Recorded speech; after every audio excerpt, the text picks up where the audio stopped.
राधा स्वामी नाम सुमरे मन मेरा, जन्म सुफल हो जाएगा।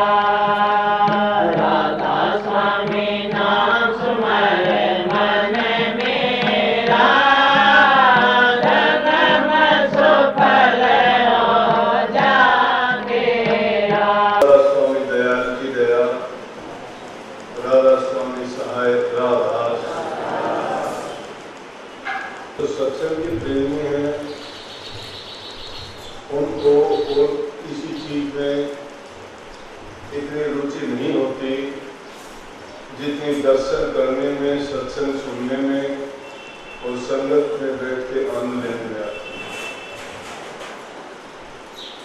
परंतु चाहत जिस इंसान की सच्ची है और जो सत्संग के महत्व को जानता है, वही ऐसा सोचता है और करता है।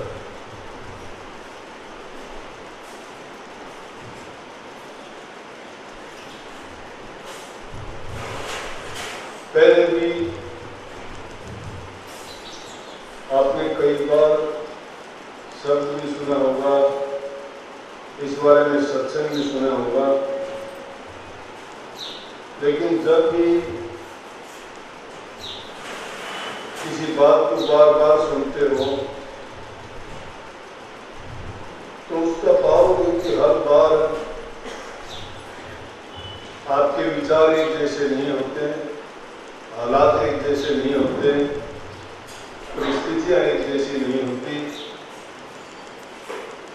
तो उस ज्ञान से उसकी असली जो गुण और लाभ हमें मिलना चाहिए उससे वंचित रह जाते हैं। तो कभी कुछ उसका अर्थ निकलता है, कभी कुछ निकलता है, हर बार कुछ ना कुछ उससे नया निकलता है। कबीर साहब की वाणी थी, इसमें अनेक प्रकार की ऐसी बातें बताई गई और वो सत्संगियों के बारे में कहा गया। सत्संगियों के बारे में कहा गया कि हम गाते हैं, बात बनाते हैं, हम कहते हैं भजन करते हैं, सुमन करते हैं, अभ्यास करते हैं, और वो बातें जितनी बनाते हैं उतना काम नहीं करते। कबीर साहब ने उस चीज को प्रमाणित करने के लिए ऐसे सत्संगियों को उन्होंने चेतावनी देते हुए, समझाते हुए कहा कि दीवानगी तो है तुम्हारी, लेकिन ये गाने बजाने की, कहने की बात, सेखी बगाड़ने की बात नहीं है। और तुम जो बात कहते हो वो बात बहुत दूर की बात है, वो घर बहुत दूर है। और उसके लिए उन्होंने अनेक उदाहरण दिए। शेख फरीद की कही, गोपीचंद की कही, बलक बुखारा के बादशाह की कही। उन सब के उदाहरण क्या दिए कि ये बताए कि उन लोगों ने इतनी साधना की, इतना तप किया और इतनी उस हरि के नाम की, प्रभु के नाम की कमाई की कि सारा जीवन अपने सुख, आनंद, खुशी और संसारी वस्तुओं का परित्याग करके सिर्फ उसी में लगा दिया। तो उस घर को पाना चाहते हो तो आप में भी उतना ही त्याग होना चाहिए जब कहीं उस घर के नजदीक पहुंचे। और वो ज्ञान जरूरी नहीं है कि ज्ञान आपको रोजाना मिलता रहे। ज्ञान का टाइम होता है, पता नहीं इंसान को कब किस छोटी सी बात में मिले। जिस प्रकार से बलक बुखारा का बादशाह था, बादशाह के लिए सारे सुख, वैभव, आनंद, खुशी, अच्छे खाने, रहन सहन बढ़िया, नौकर चौकर काम करने वाले, उसका हुक्म ही कानून, और हर प्रकार की जो भी सुख सुविधा होनी चाहिए वो बादशाह को सब हासिल होती है।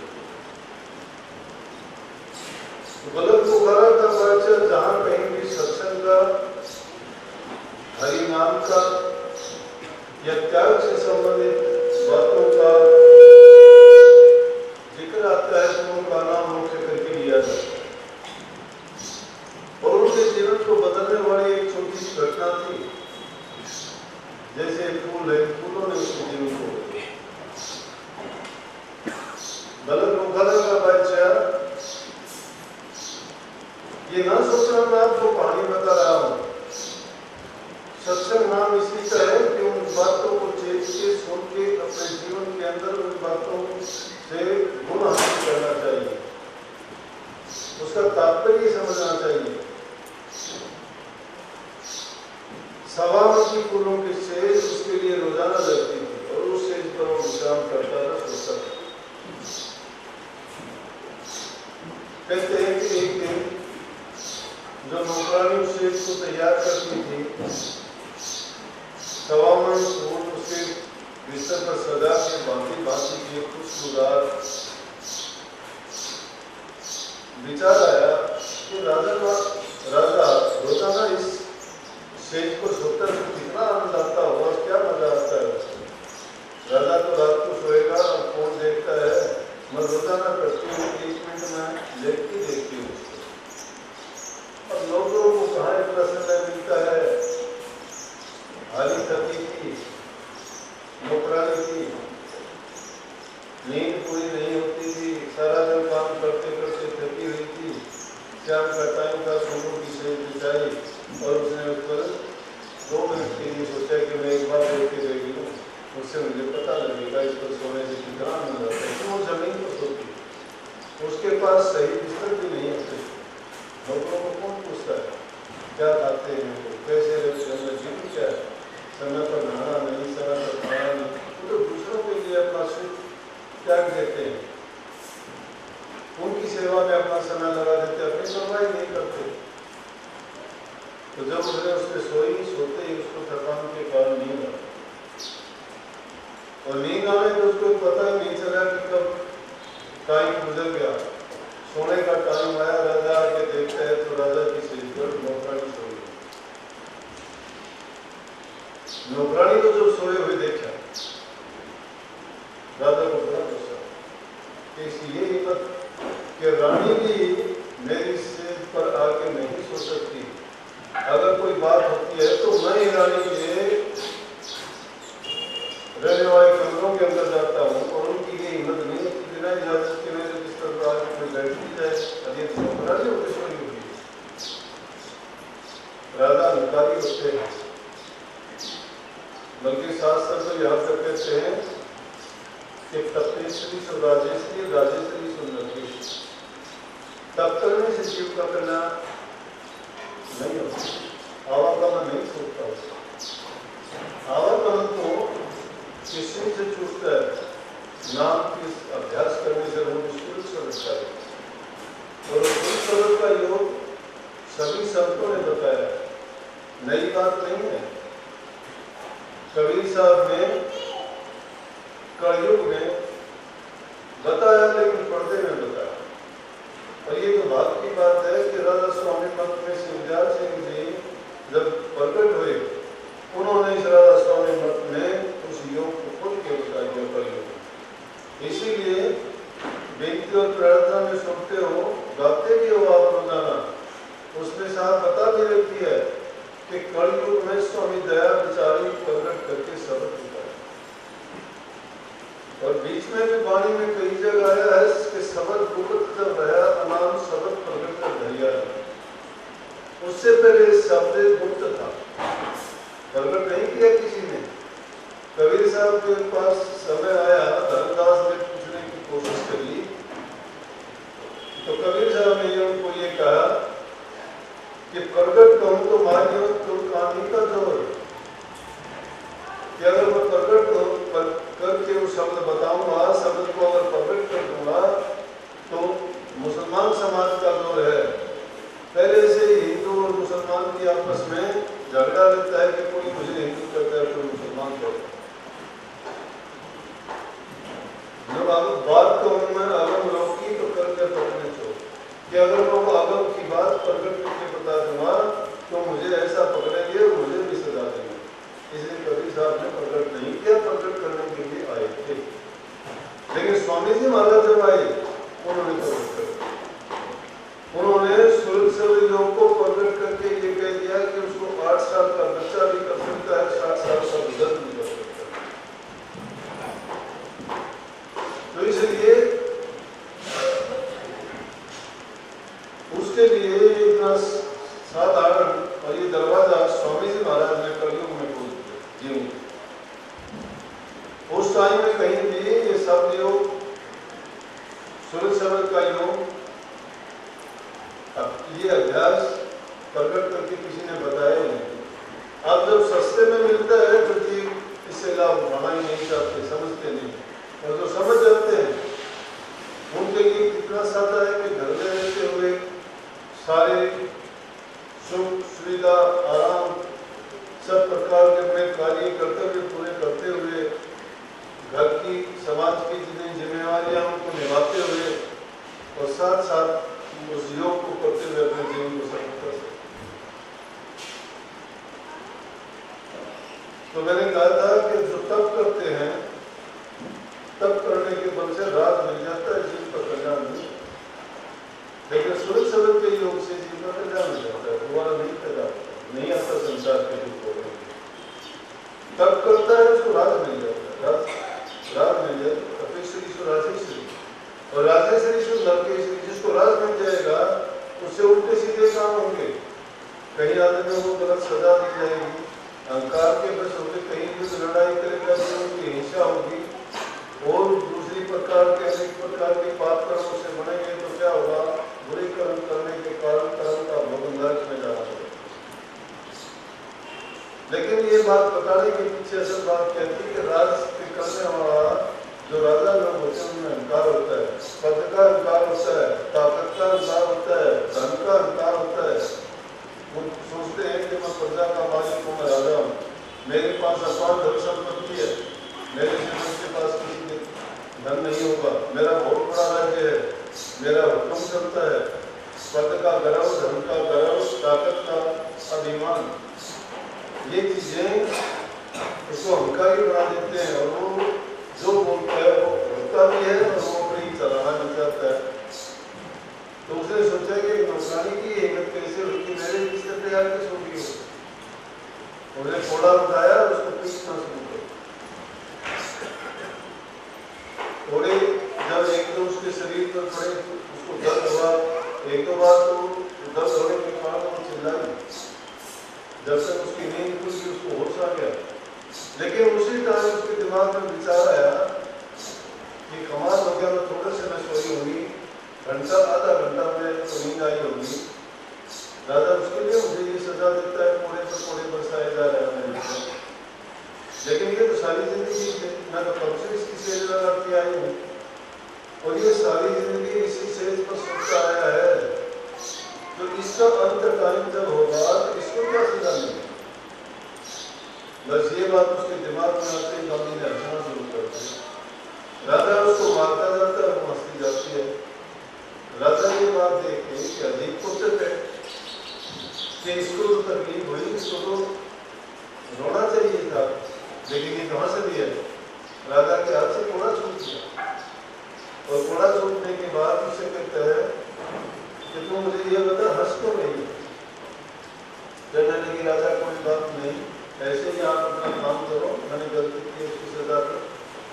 बोला मैंने सजा दे दी, मैं हैरान हूँ कि तेरे शरीर से खून भी आना शुरू हो गया है, जो मैंने आपको थोड़े बरसाए उनसे, लेकिन कहाँ से भी है, इसका कारण बता दे, मुझे समझा दे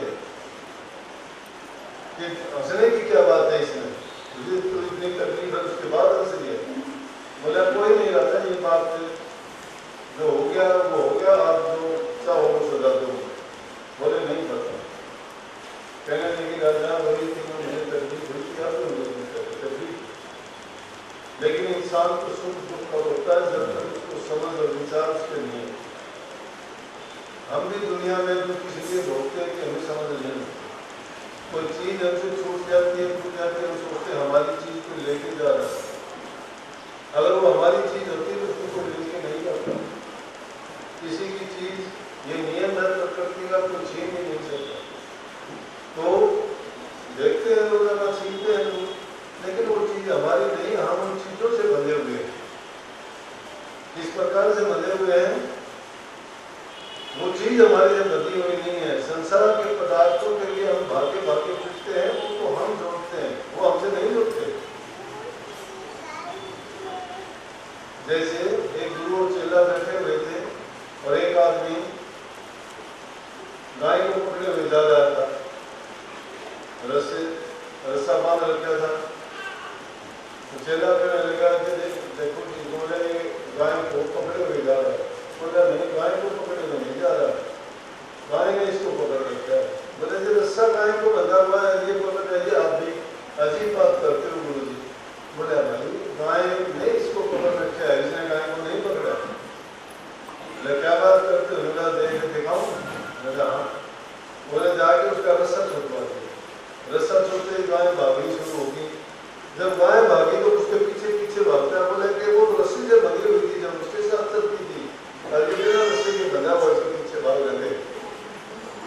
इसका मतलब संसार के पदार्थ नहीं बंधे हुए हमसे, हम उनसे बंधे हुए हैं, हम उनके पीछे भागते हैं। हमारे पीछे कोई पदार्थ नहीं भागता ना। तो जो चीजें हैं वो हमारे लिए नहीं, वो हमने एकत्रित जो की है उनके पीछे हमारे सोच विचार, हमारे ख्यालात, हमारी समझ के कारण हम दुख सुख भी इसीलिए उठाते हैं। हम सोचते हैं हमारी चीज हमारे से जा नहीं, हमारी चीज हमारे से कभी भी जा ही नहीं सकती। जो हमारी होगी, जो हमारी नहीं होती वो हमसे पिछड़ जाती है। हम भी किसी के नहीं, हम भी पिछड़ जाते हैं।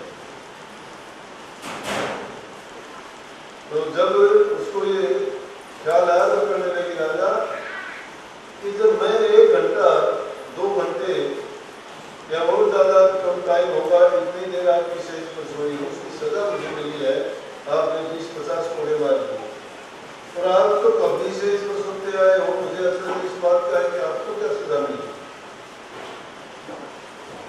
ज्ञान जब मिला होता है इंसान को एक लफ्ज में नहीं करता, और इसी से उनको ज्ञान मिलेंगे। दादा ने सिर हिलाया कि गांधी ने तो क्या किया, सब शास्त्रों में ज्ञान से एक ही बात करते। जैसे अंधे आदमी की आंखों में रोशनी आ गई, इसने तो तेरी आंखें खोल दी। ये तो गुरु से निकट के निकल गई तेरे से। और आप देखा ना था, देखा गांधी के सामने हाथ जोड़ के कह दिया कि गांधी को तो मेरी गुरु हो गई, मैंने वो बात कह दी जो आज तक मैंने कभी सोची नहीं। उसी टाइम से राजकाज को क्या था, शाही कपड़े उतार दिए, पैरों से जूते निकाल दिए, सिर से मुकुट उतार के रख दिया, हीरे मोतियों के हाथ मालाएं निकाल के रख दी, पति भेज लेके पति कपड़े लेके और निकल गया रास्ते। कि जिस चीज में शांति मिलती है, जिसमें खुशी मिलती है, जो मिलती है, उसको प्राप्त करने के लिए वो राज महलों में नहीं मिलता, वो सुखों में नहीं मिलता, वो आराम में नहीं मिलता, तो जो किसी को नहीं मिलता। मैं उसी को प्राप्त करूंगा। अब यहाँ मैं ये बात बता देना चाहता हूँ, संत मत के राजा स्वामी मत ने ये पूरी की है। वो कहते घर में रहो, कमा के खाओ और धन पर क्रिया से लेना।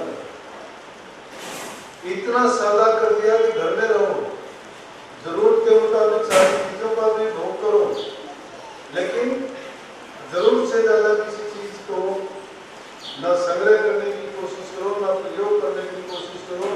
जितनी जरूरत है अपने हक हलाल की कमाई, ईमानदारी और अपने जो तुम सच्चाई से ग्रहण करते हो उसी को प्राप्त करके उसमें संतोष हो। सभी संतों ने कहा कि वो धन, दस धन, बाकी धन और रतन धन खान, जब आवे संतोष धन सब धन। जिस इंसान के दिल में संतोष है, जिसकी संतुष्टि होगी, वो अपने जीवन में सुखी। एक मजदूर आदमी है, मेहनत करता है,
घर संभालो, राजकाज संभालो और मेरे काम कर।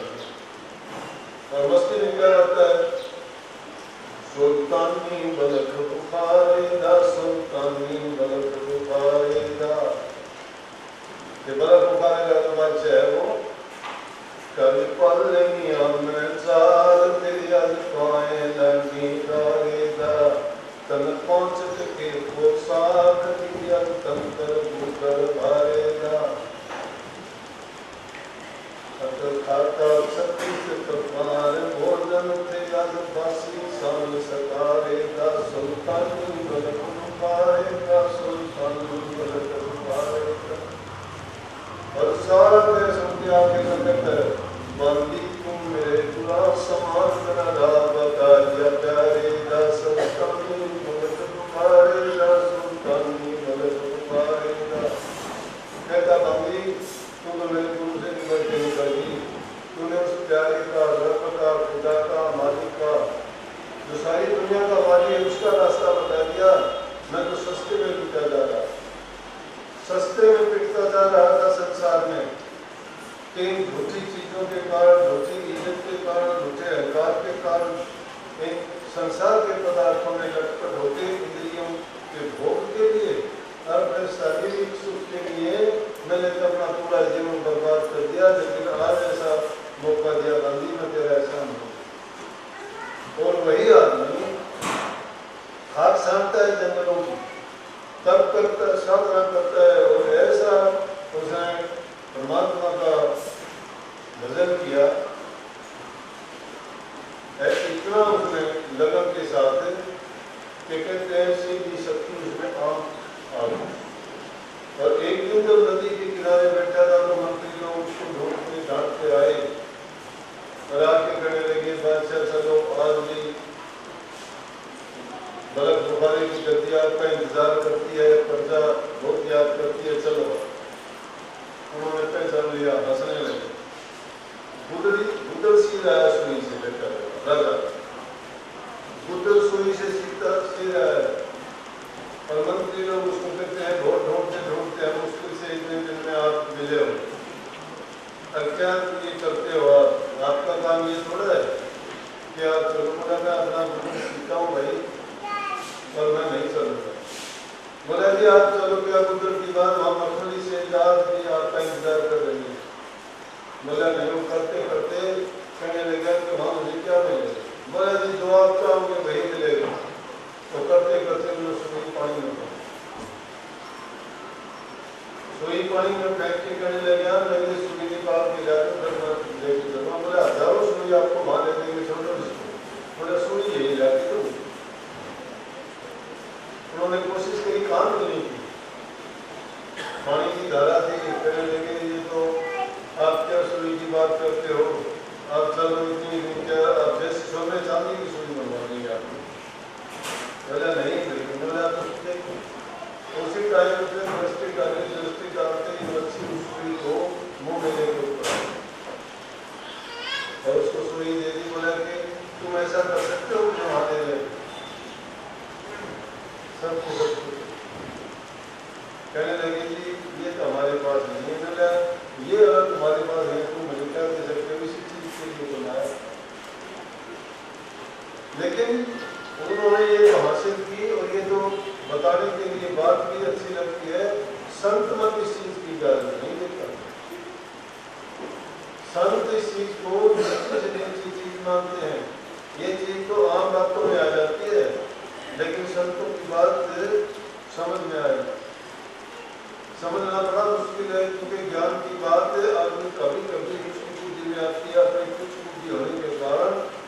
अल्प ज्ञान है हमारा, हमारी सोच बहुत कम है, दायरे में बंधे हुए हैं हम। सिर्फ अपने स्वार्थ से आगे हम कुछ नहीं सोच पाते। हम तो अपना रोजी रोटी, अपना सुख, जीवन के बारे में सोचते हैं। लेकिन संत तो सब जीवों के बारे में, वो भूत भविष्य वर्तमान की, तीनों काल की, और जीव के कल्याण के लिए सोचते हैं। जीव के अज्ञान को भी जानते हैं, और जीव को ज्ञान देने के लिए अलग अलग प्रकार के तरीके भी बताते हैं। अपने आप को गुप्त भी रखते हैं, कहीं कहीं प्रकट भी करना पड़ जाता है, प्रकट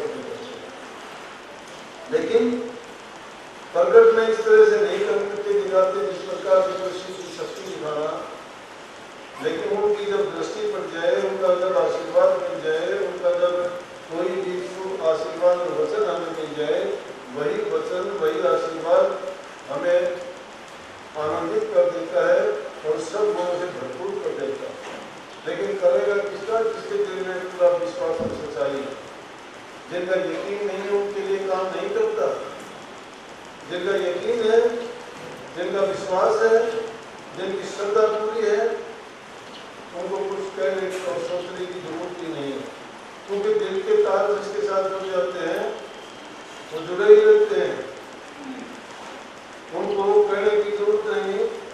इंसान सोचता ही नहीं, इतना ज्ञान तो पशु पक्षियों में, जीव जंतुओं में भी है। वो भी एक दूसरे के मन की बात को पढ़ लेते हैं, जान लेते हैं, लेकिन इंसान कभी नहीं सोचता। इंसान के आंखों के ऊपर स्वार्थ के जो शीशे चले हुए हैं, वो उनमें सिर्फ अपना स्वार्थ, अपना हित ही देखता है। और जब परहित की बात करते हैं, दूसरे की भलाई की करते हैं, वो अपने सुख की परवाह नहीं किया करते। तो इसलिए कहिए कि दुआ में गाने की क्या बात है, क्या गाना, क्या कहना और क्या इससे मिलेगा, वो घर तो बहुत दूर है। उस घर को प्राप्त करने के लिए अपने तन मन धन की बातें लगानी पड़ेगी। मन, वचन और कर्म से आपको पाक, साफ और पवित्र होना पड़ेगा। हम तो पवित्र है नहीं।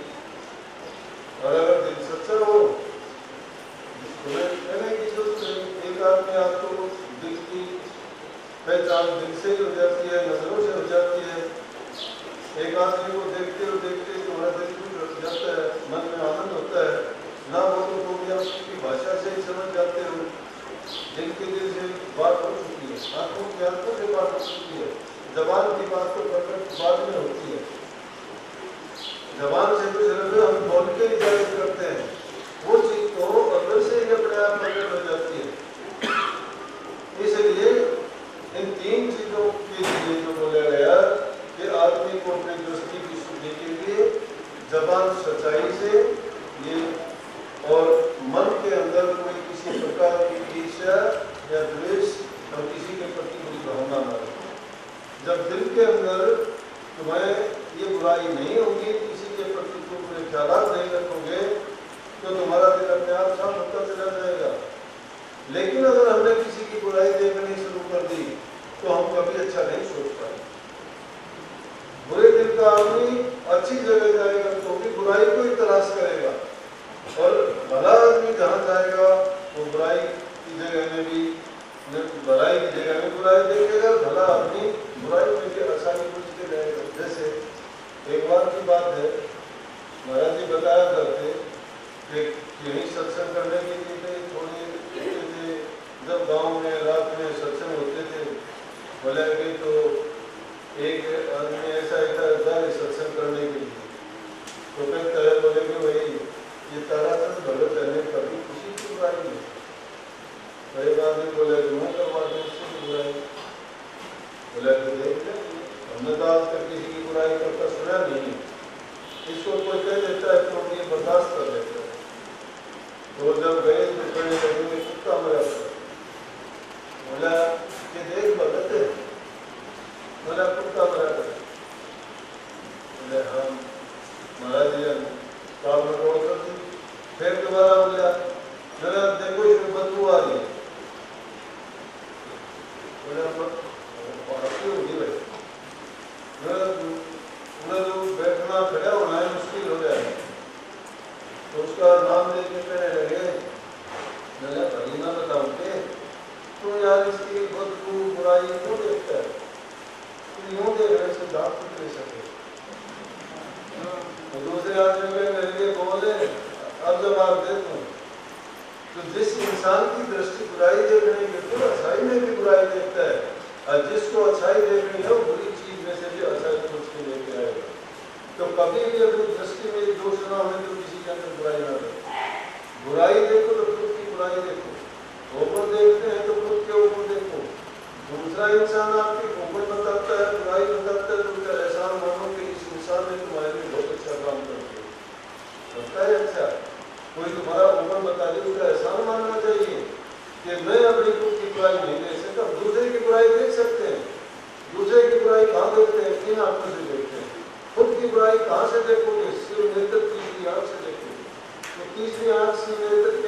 पहचान का शख्स है वो, उसमें सिर्फ जो अपनी खुद की तुम पहचान जिसमें करोगे, कदम कदम पर सत्संग को अपने ऊपर देखने के लिए, दूसरे के नहीं, अच्छे काम के लिए दूसरे की नकल करने के लिए सभी लगे हुए हो।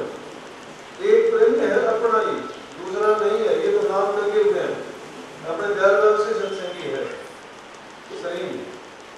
वो अभी मैं देखा कि आज तो आराम से यहाँ बैठे थे, मन पाए वहां से निकाल के आगे, वो एक सेवक और सेवादार के उद्देश्य की छुट्टी उठा के लाइन में लगा है।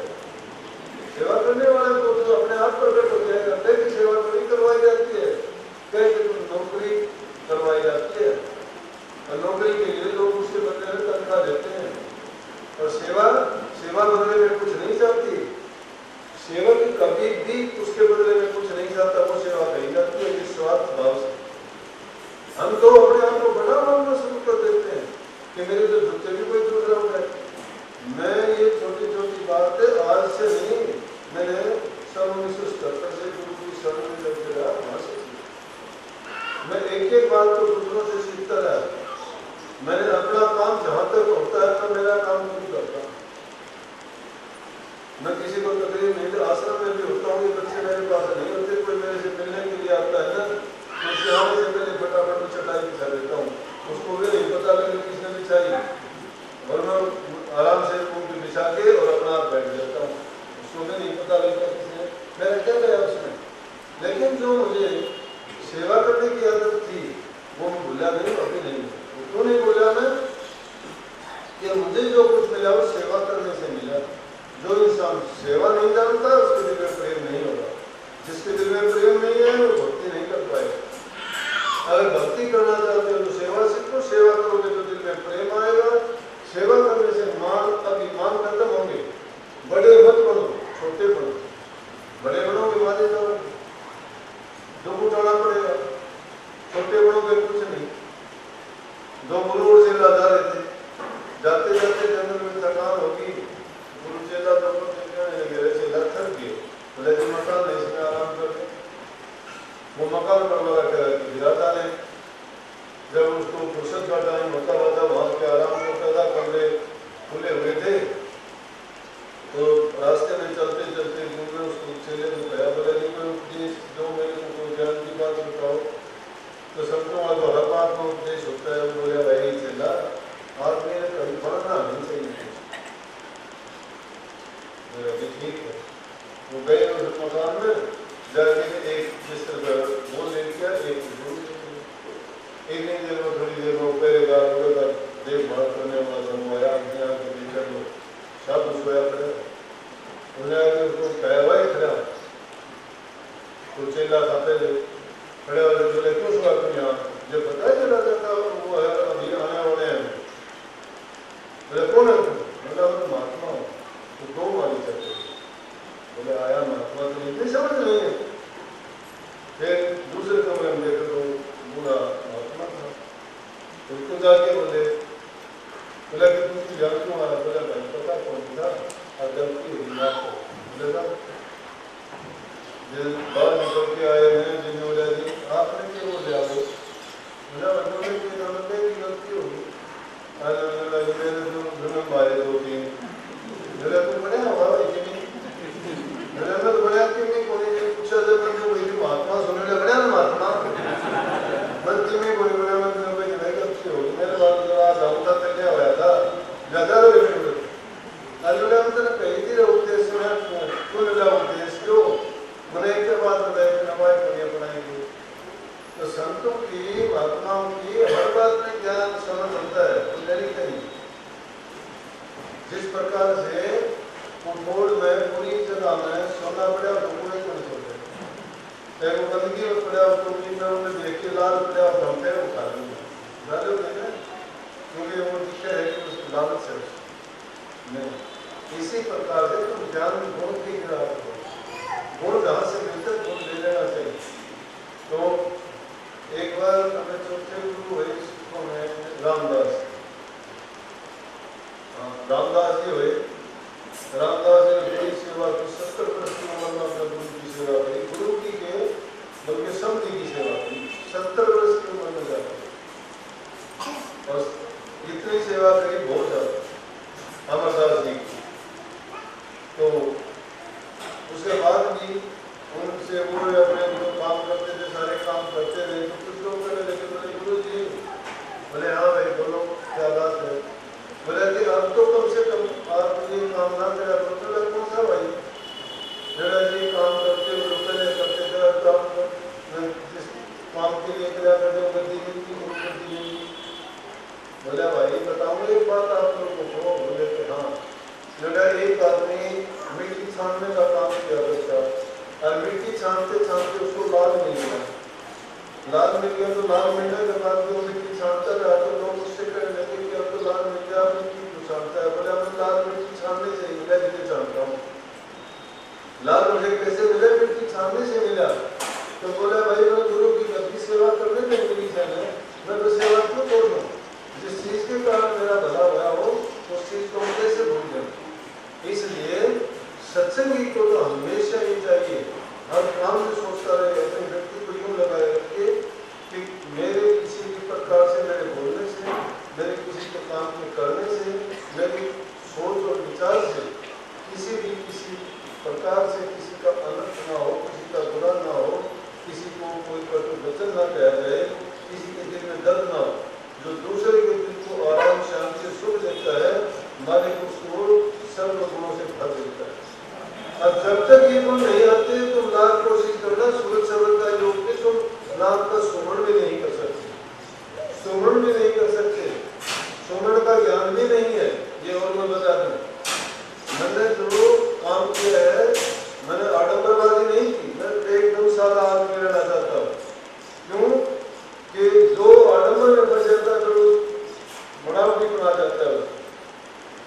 सच्चाई की बात है, करके देखोगे एक अनुभव की बात होगी। एक होता है सुमन, सुमन तो जवाब से करोगे, जवाब से भी नहीं करते आप। सुमन के बाद में अस्पताल होता है, और अस्पताल के बाद में अनंत होता है। सुमन भी 3 प्रकार का होता है। तुम तो बात करते हो सुमन की थी, भजन की थी, ध्यान की, क्यों किताबों में पढ़ ली, महापुरुषों ने लिख दी वो।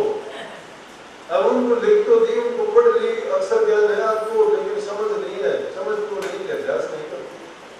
अभ्यास जब करोगे जब वो समझ में आएगी। अभ्यास किसका करोगे, पहला अभ्यास है नाम के सुमन का। सुमन किस चीज का, नाम का। जिस चीज का तुम नाम लोगे उस चीज के गुण आप में आएंगे।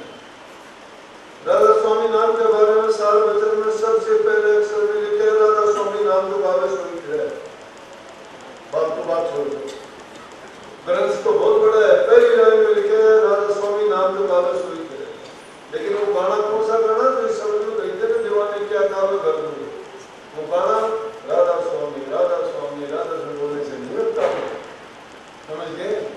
वो सांस सांस में जम जाए, जिसको संतों ने कहा सांस सांस में नाम सुमर बिकता सांस में जाए। क्या मेरा पता है सांस का रावण होना हो, ये सांस बड़ा कीमती है।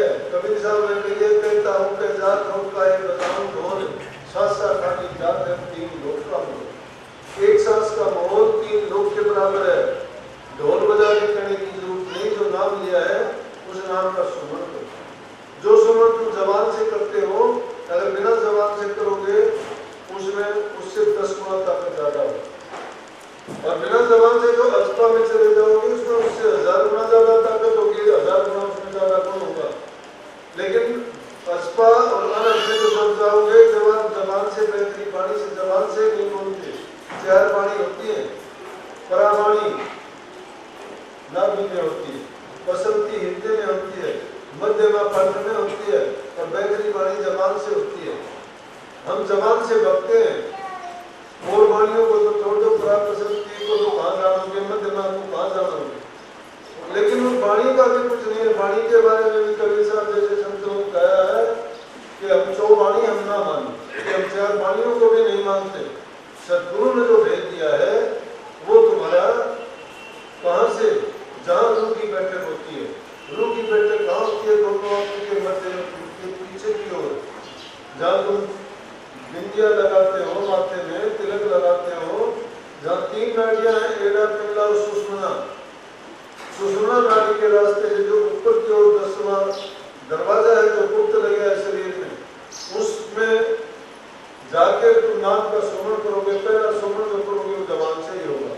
उस सुमन को तो ऐसे करो जिस तरह से वाल्मीकि पिता होके मैंने थे, वाल्मीकि ब्राह्मणी के मैंने थे पिता और माँ छोटी सी उम्र में रहने लगे भेदों के साथ, लुटते खसुटते बढ़कर डोले दिन रात, और रजा मामा ऐसा चेता उसी से लगाया है। वह राम मैं को ऐसा चेता जिन्हें 10,000 वर्ष पहले रामायण के होने से पहले रामायण के बाद की जीवन तैयार कर दी।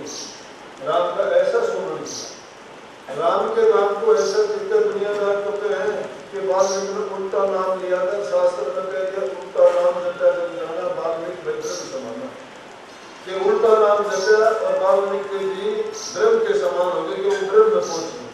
वो उल्टा नाम नहीं था, सुल्टा नाम था। हम भी उल्टा चलना बताते हैं, पिंड शरीर को छोड़ के, जब पिंड शरीर को खाली करके तुम स्थूल से सूक्ष्म में जाओगे। पिंड शरीर 5 तत्व का है, इसमें जल अग्नि वायु और हवा और आकाश के 5 तत्व 3 गुण से निर्मित है। वो 6 दर्जों में नीचे ही रह जाता है। इससे ऊपर जो होता है वो सूक्ष्म शरीर आता है। सूक्ष्म शरीर में हमारी रूह का पीछा सूक्ष्म मन और सूक्ष्म माया फिर भी करती है, और वो ब्रह्म के देश तक 12वें दर्जे तक, जिसको भवन वाला नाम कहते हैं, वहां तक जाते हैं। अभ्यासियों के लिए यही बात, आम आदमी के लिए नहीं, लेकिन मुश्किल भी नहीं है, कठिन नहीं है। गुरु ने जिसको ज्ञान दिया है, गुरु को जो अंतर में प्रकट कर देता है, वही गुरु जब अंतर में उसको मिलता है वो उसकी रूह को पकड़ के अपने आप लेके चलता है। उसका भी एक रास्ता नहीं है। पहले ये रूह चलेगी कीड़ी की तरह से, वो कोई रास्ता ऐसा धीमी गति का है, कीड़ी की चाल चलता है। लेकिन दूसरी चाल जब चलेगा तो मकड़ी की तरह से चलेगा, क्योंकि शब्द की जोर उस राधा स्वामी धाम से और नीचे तक मिलने के लिए जब शब्द को पकड़ लेगा, सूरज पकड़ लेगी, तो वो उस तार को पकड़ के मकड़ी की तरह से चल जाएगी। शब्द में वो ताकत है, शक्ति है, लेकिन 12 दर्जे तक शिष्य का काम है जरूर। असल तो 10वें द्वार तक, 10वें द्वार तक शिष्य को खुद अपनी मेहनत से जाना पड़ता है, लेकिन उससे आगे जब चला जाता है तो नूरी गुरु अपनी ताकत लेके उसकी रूह को ऊपर लेके जाता है। परंतु ये चीज बातों से नहीं बनती। हम तो छोटी छोटी बात पर सत्संगियों का दिल दुखा देते हैं, अहंकार में आके किसी को कुछ का कुछ बोल देते हैं। नहीं, बच्चा है तो प्यार करें, बूढ़े बुजुर्ग है तो इज्जत सम्मान दो। अगर दूसरा है तो मीठी बाणी बोल के देखो, दूसरे के दिल में मिलोगे। अरे जबान में मिठास नहीं, कान में तुम्हारे कोई किसी प्रकार की मर्यादा नहीं है, और विचार और ख्याल तुम्हारे गंदे बंदे हैं। सत्संगी किस नाम के हो? सत्संगी तो अपना दूसरे के लिए अपनी परवाह नहीं करता। दूसरे को आराम और सुख देने के लिए तुम्हें अपना सुख और आराम त्यागना पड़ेगा। जब तक वो नहीं त्यागते तब तक गुरु की शरणागत हो जाओ, तन मन धन से अपने आप को अर्पण कर दो। और शरणागत जब हो जाता है उसको चिंता नहीं होती, फिर चिंता उसकी गुरु करता है। कहीं भी शास्त्रों में कि शरणागत जब हो गया तो उसको बंदे चिंता क्या, तब भी उसको चिंता जाते हैं, तो धोखा है शरणागत में।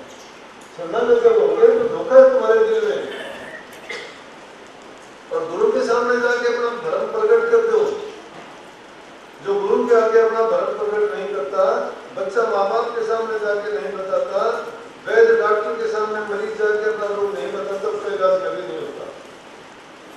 गुप्त रोग है आपको कोई, डॉक्टर के पास जाते हो, हमारे शरण के कहते हैं कि मैं तकलीफ है, बीमार हूँ, ये है वो, रोग नहीं बताते। डॉक्टर क्या करे? डॉक्टर को पता ही नहीं इसको रोग क्या दवा देगा, छिपा दिया आपने रोग। गुरु के सामने जाते हो, अपना धर्म मन में रख के बात करते नहीं हो, गुरु क्या करेगा तुम्हारा इलाज? माँ बाप के सामने झूठ बोलते हो, सच्चाई नहीं बताते, तो क्या करेगा? जो गुरु अगर कपट में बोल रहे हैं, निष्कपटी अपने को, स्वामी जी महाराज की वाणी है, मैं नहीं कहता, मैं तो महापुरुषों की वचन सुन के आप लोगों को सुना देता हूँ। मेरे पास कुछ नहीं है, गुरु की मेहर, उनकी कृपा और उनका आशीर्वाद बरसता है। मैं तो उनकी बात सुन के अपना जीवन में थोड़ा बहुत उसमें लगा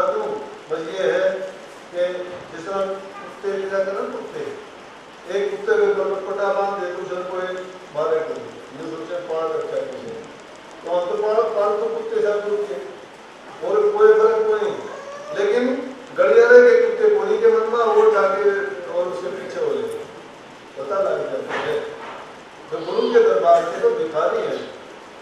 इसलिए गुरु का अगर कपट नहीं रखना चाहिए। जो गुरु अगर कपट में खोल ले, एक बार पाप कर लिया।